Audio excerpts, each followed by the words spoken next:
साथियों, आज के इस वीडियो में हम आप लोगों के लिए लेकर के आए हैं यूरोप में राष्ट्रवाद यानी इतिहास के चैप्टर यूरोप में राष्ट्रवाद के जितने भी लघु उत्तरीय प्रश्न हैं वो सभी प्रश्न इस वीडियो में लेकर के आए हैं। तो वीडियो में एंड तक बने रहिएगा जिससे कि आप सभी प्रश्नों को कंप्लीटली देख पाए और अपनी कॉपी में नोट कर पाए। तो प्यारे साथियों, कॉपी और कलम लेकर के बैठ जाइए और सभी प्रश्नों को अपनी कॉपी में नोट करते चले जाइए। तो यहाँ पे पहला नंबर प्रश्न कह रहा है कि राष्ट्रवाद क्या है। इसका आसानी आंसर यहाँ भी दिए हैं। सामान्य अर्थों में राष्ट्रवाद का अर्थ अपने राष्ट्र के प्रति सोच और लगाव की भावना का विकास करना है, और दूसरे अर्थों में राष्ट्रवाद एक ऐसी भावना है जो किसी विशेष भौगोलिक, सांस्कृतिक या सामाजिक परिवेश में रहने वाले लोगों में एकता की वाहक बनती है। दूसरा प्रश्न की बात करते हैं, जो हमारा दूसरा प्रश्न है। दूसरा प्रश्न कह रहा है कि यूरोप में राष्ट्रवाद को फैलाने में नेपोलियन बोनापार्ट किस तरह सहायक हुआ। यानी कि यूरोप में जब राष्ट्रवाद हुआ तो उसको फैलाने में नेपोलियन बोनापार्ट किस तरह से सहयोगी थे या फिर किस प्रकार से सहायक थे। इसका आंसर है कि यूरोप में राष्ट्रीयता की भावना के विकास में फ्रांसीसी की राज्य क्रांति के पश्चात नेपोलियन के आक्रमणों ने महत्वपूर्ण योगदान दिया, और फ्रांसीसी क्रांति ने राजनीति को अभी जातीयवर्गीय परिवेश से बाहर कर उसे अखबारों, सड़कों और सर्वसाधारण की वस्तु बना दिया, और यूरोप के कई राज्यों में नेपोलियन के अभियानों द्वारा नवयुवक का संदेह पहुंचा, और नेपोलियन ने जर्मनी और इटली के राज्यों को भौगोलिक नाम की परिधि से बाहर कर उसे वास्तविक एवं राजनीतिक रूपरेखा प्रदान की, जिससे इटली और जर्मनी के एकीकरण का मार्ग प्रशस्त हुआ। दूसरी तरफ नेपोलियन की सुधारवादी नीतियों के कारण फ्रांसीसी प्रभुत्व और आधिपत्य के विरोध यूरोप में देशभक्तिपूर्ण विक्षोभ भी जाग गया, और इन सभी कारण जो है क्या हुआ, यूरोप में राष्ट्रवाद का फैलाव बढ़ा। तो चलिए फिर अगले प्रश्नों को देखते हैं। अगला जो हमारा प्रश्न है प्रश्न नंबर 3। प्रश्न नंबर 3 कह रहा है हमारा कि 1830 की जुलाई क्रांति का फ्रांस पर क्या प्रभाव पड़ा। यानी जुलाई क्रांति कब हुई थी, तो 1830 ईस्वी में हुई थी, और इसका जो प्रभाव है फ्रांस पर क्या पड़ा, इसका आंसर देना है। तो 1830 की जुलाई क्रांति के परिणाम स्वरूप फ्रांस में निरंकुश राजशाही का स्थान संवैधानिक और गणतंत्र ने ले लिया। इस क्रांति ने फ्रांसीसी क्रांति के सिद्धांतों को पुनर्जीवित किया और तथा फ्रांस में उदारवादी मध्य वर्ग का राजनीतिक महत्व बढ़ा दिया। ये थे 1830 क्रांति जो थे यानी जुलाई क्रांति, उसमें फ्रांस पर जो प्रभाव पड़ा था उसका वर्णन। अब अगले प्रश्न को देखते हैं जो कि हमारा प्रश्न नंबर 4 है। प्रश्न नंबर 4 जो हमारा है वो कह रहा है कि 1848 ईस्वी की फ्रांसीसी क्रांति के क्या कारण थे। तो यहाँ पे 1830 की क्रांति के बाद लुई फिलिपी फ्रांस का राजा बना, और उसने अपने विरोधियों को खुश करने के लिए स्वर्णीय मध्यवर्गीय नीति अवलंबन करते हुए सन 1840 में गीजो को प्रधानमंत्री नियुक्त किया था। किसको? गीजो को प्रधानमंत्री नियुक्त किया था, और जो कट्टर प्रतिक्रियावादी था वह किसी भी तरह के वैधानिक, सामाजिक और आर्थिक सुधारों के विरुद्ध था।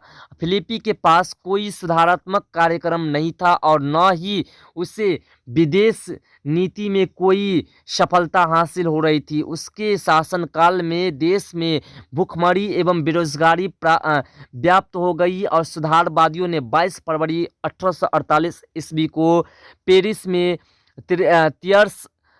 थियर्स के नेतृत्व में एक विशाल भोज का आयोजन किया। राजा ने इस पर रोक लगा दी, अतः पेरिस में विरोध प्रदर्शन हुए और जुलूस निकाले गए। इस पर पुलिस ने गोली चला दी, जिससे अनेक लोग मारे गए। अतः दमनकारी नीति अपनाई जाने के कारण 1848 ईस्वी की क्रांति आरंभ हो गई। यहाँ पे समझ में आ गया आपको कि 1848 की क्रांति कैसे आरंभ हुई।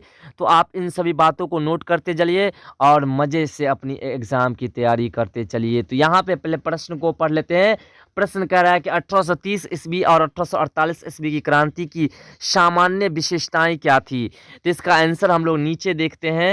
यहाँ पे नीचे इसका आंसर जो है स्पष्टीकरण करके दिए हैं हम कि सभी क्रांतिकारी, पहला में सभी क्रांतिकारी प्रतिक्रियावादी और निरंकुश शासन की समाप्ति चाहते थे, यानी निरंकुश शासन जो था उसकी समाप्ति चाहते थे। और दूसरा है वे उदारवाद और राष्ट्रवाद के समर्थक थे, और तीसरा वे वैधानिक शासन की मांग करते थे, और चौथा जो आपका लास्ट है, दोनों क्रांतियों की एक मुख्य विशेषता यह थी कि स्वतंत्रता और नागरिक अधिकारों की सुरक्षा मुख्य मुद्दा था।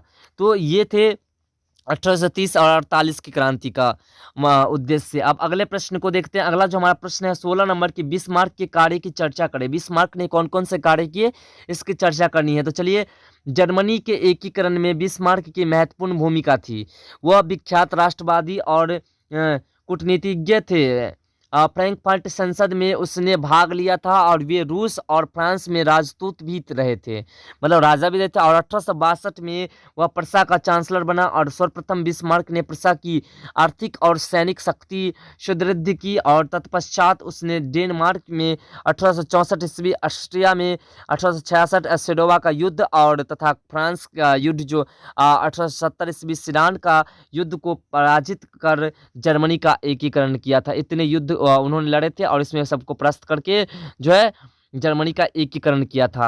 अगला प्रश्न हमारा कि लौ एवं रक्त की नीति क्या थी। तो यहाँ पर लौ एवं रक्त की नीति का प्रतिपादन बिस्मार्क ने किया था और इस नीति के अनुसार सैन्य शक्ति की सहायता से पूरे जर्मन प्रदेश का एकीकरण करना था, मतलब पूरे जर्मनी को एकीकरण करना था।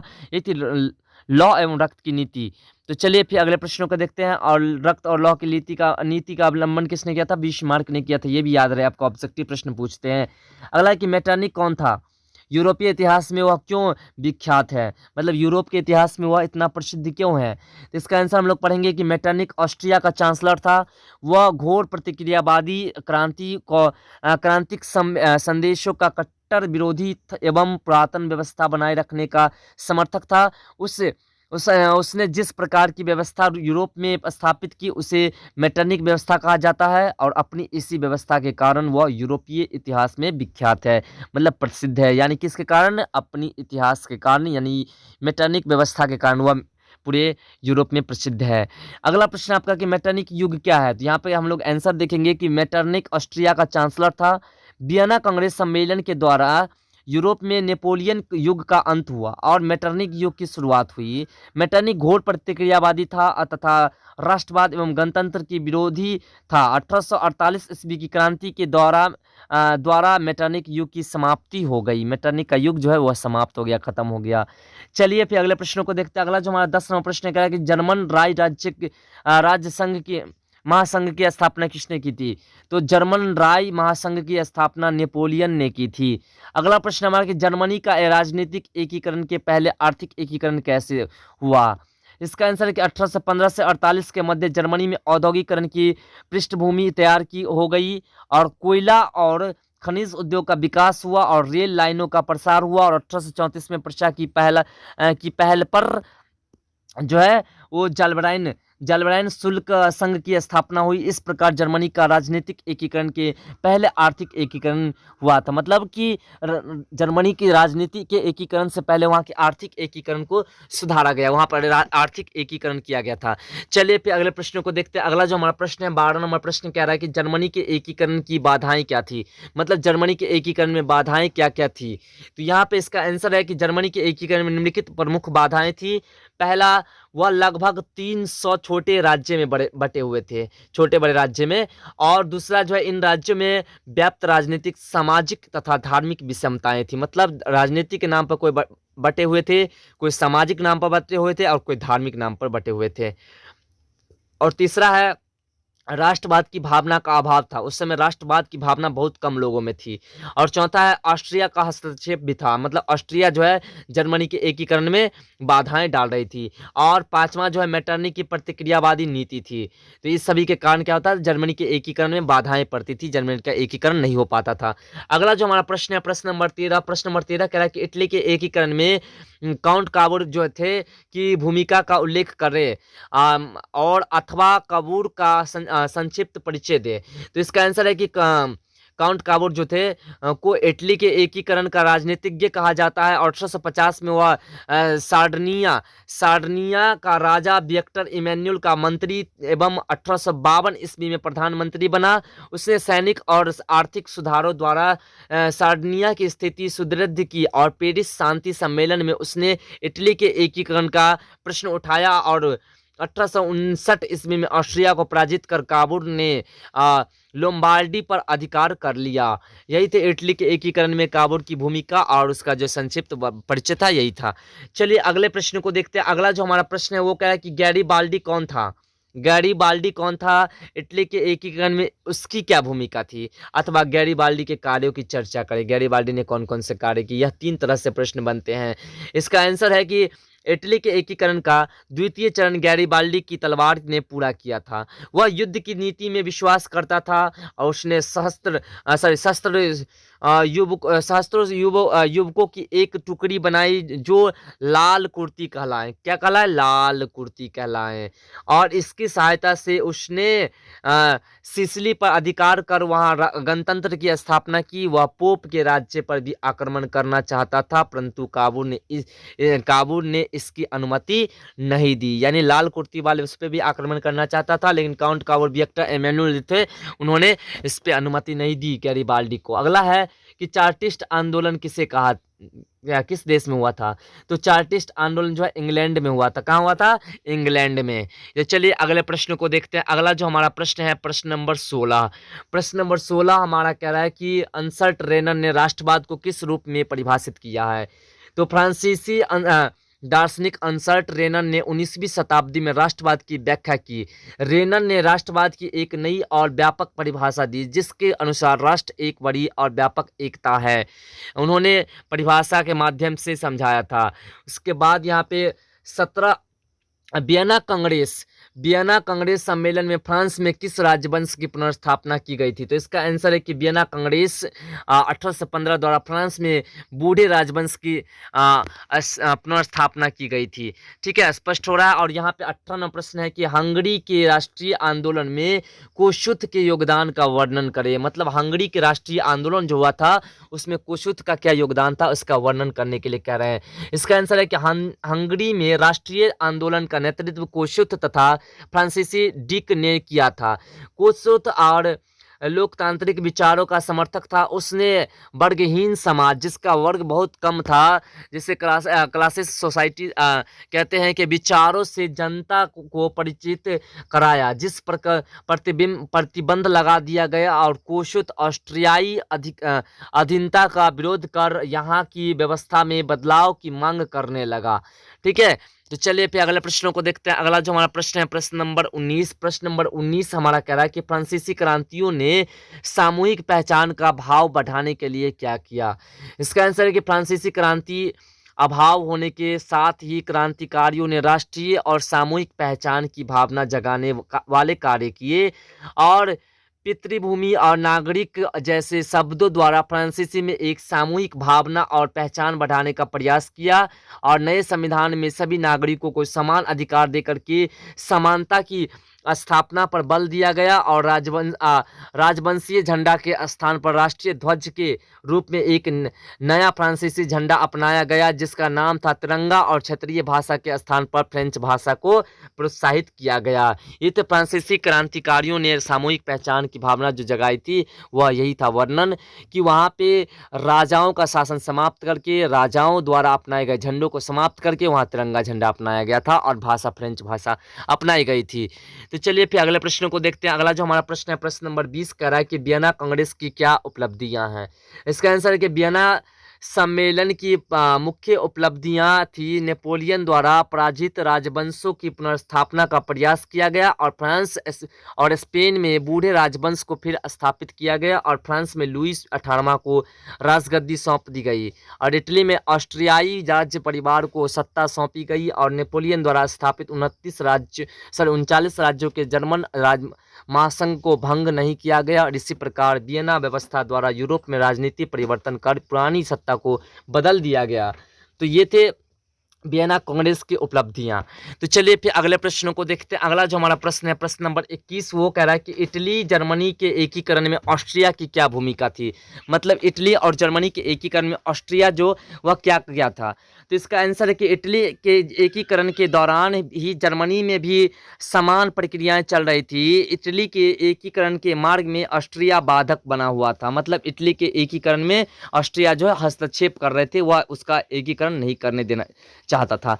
1830 की क्रांति के बाद इटली में भी नागरिक आंदोलन शुरू हो गई और मेजनी ने इन नागरिक आंदोलन का उपयोग करते हुए उत्तरी और मध्य इटली में एकीकृत गणराज्य स्थापित करने का प्रयास किया और लेकिन ऑस्ट्रिया के चांसलर मेटरनिक द्वारा इन राष्ट्रवादी नागरिक आंदोलन को दबा दिया गया, जिससे इटली का एकीकरण रुक गया।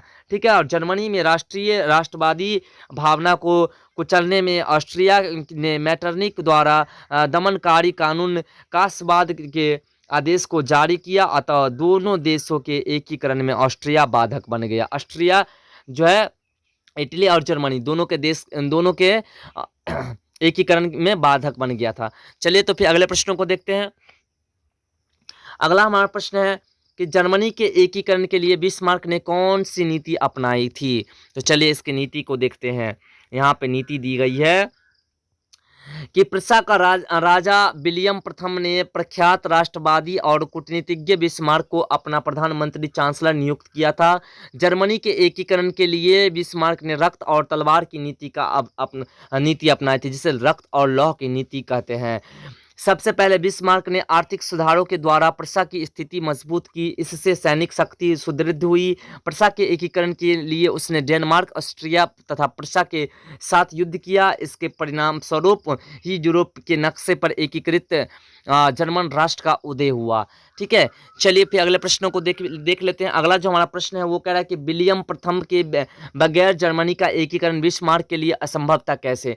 तो विलियम प्रथम प्रुस्सिया का राजा जानता था कि ऑस्ट्रिया और फ्रांस को पराजित किए बिना जर्मनी का एकीकरण असंभव है। मतलब विलियम प्रथम जो है वो जानते थे कि ऑस्ट्रिया और फ्रांस को पराजित जब तक नहीं करेंगे, जब तक नहीं हराएंगे, तब तक जो है जर्मनी का एकीकरण हम नहीं कर पाएंगे।